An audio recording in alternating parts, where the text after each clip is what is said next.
Dr. Cate Wight, a year into her medical studies at the age of 19, had a recurrence of Ewing's sarcoma.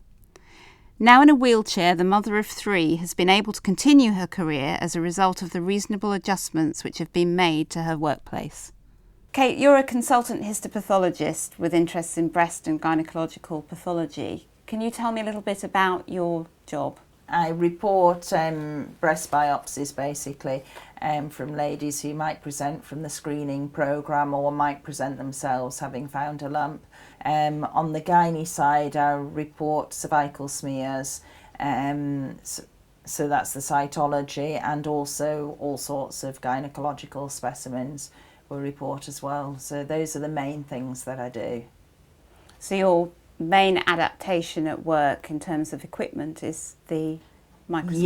Yes, we've got the microscope with the automated stage on it, which is like a joystick. So we use that. So, and that means that with this you can move, I don't have a slide on it at the moment, but you can move that around, and then the focusing's just done with your finger like that. So that's very useful. In cut up, there's a height adjustable bench that's useful as well. Did you have to do your own research into the help that was potentially available to you?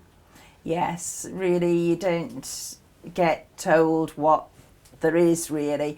There are access to work advisors, but you have to know roughly what you want in order to ask for it.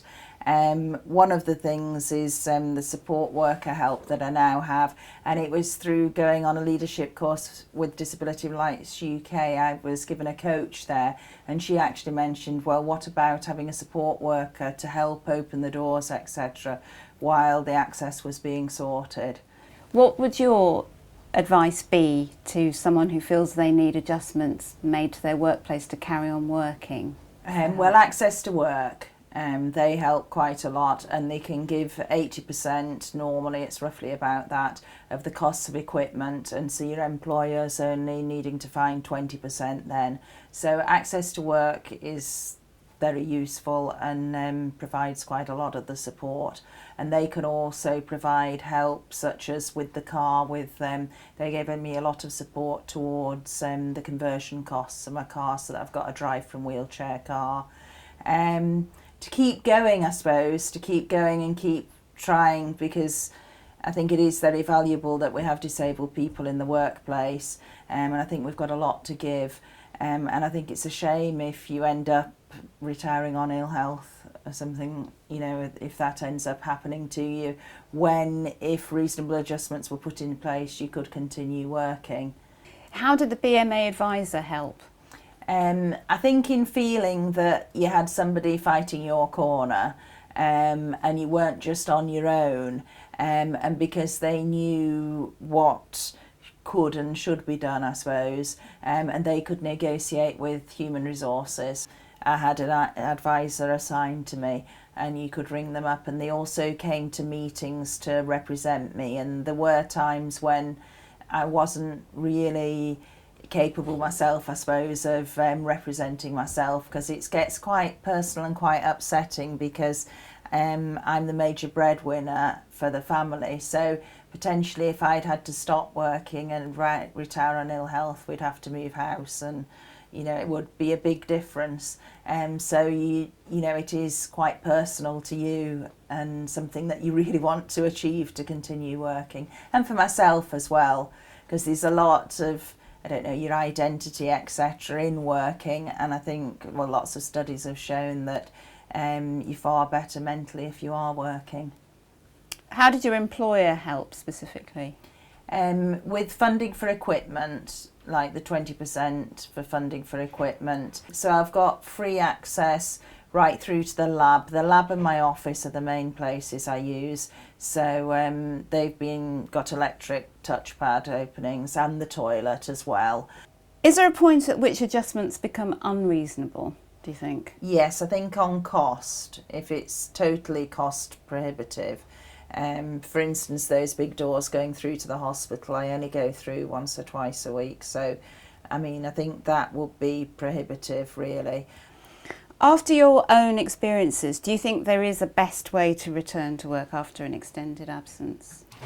Well, I didn't really have time off work with my disability, but I also had breast cancer myself and had a mastectomy. And after that, my employer did a phased return where I very gradually came back. And that was very good and a good way to do it. And it was over several weeks. On a daily basis, what would you say the main challenges are that you face at work? I think for me at work, it's sitting bolt upright at the microscope, which you've got to do. So I find sitting up straight the worst and most painful. And I suppose tiredness, one of the drugs I'm on, does make you tired. So that's the challenges. But I work round it really in that I've got this electric chair that reclines, etc. So I only spend up to an hour at a time sitting bolt upright at the microscope. So I change position quite a lot, and I change what I do as well. And they also agreed to provide a laptop, so sometimes I'll work from home. What about emotionally? I think the pain can get you down at times, and I think I've got over the feeling a nuisance because I've worked for a few years since we've done all the access and all the rest of it, so I think I've kind of shown my worth in that time, if you like. But emotionally, yes, it's the pain can get you down, and I try and make my environment as nice as possible. And like I've put a fridge in so that I can have nice food and things like that. Do you think that attitudes have really shifted as a result of equality legislation? I think they're in the process of shifting, certainly. I think there's been more training, I think, for people. I don't think it's mandatory yet for people in the NHS to do equality training, but I think they should do, and certainly for managers and for medical managers as well. I think it would be useful for them to be more equality training. And I think the Equality Act has helped in that there is a duty on an employer to provide reasonable adjustments. So I think that does help. What about attitude? Because it strikes me that you've had an awful lot to contend with. Would you say there's something singular about your attitude as a person that helps you through?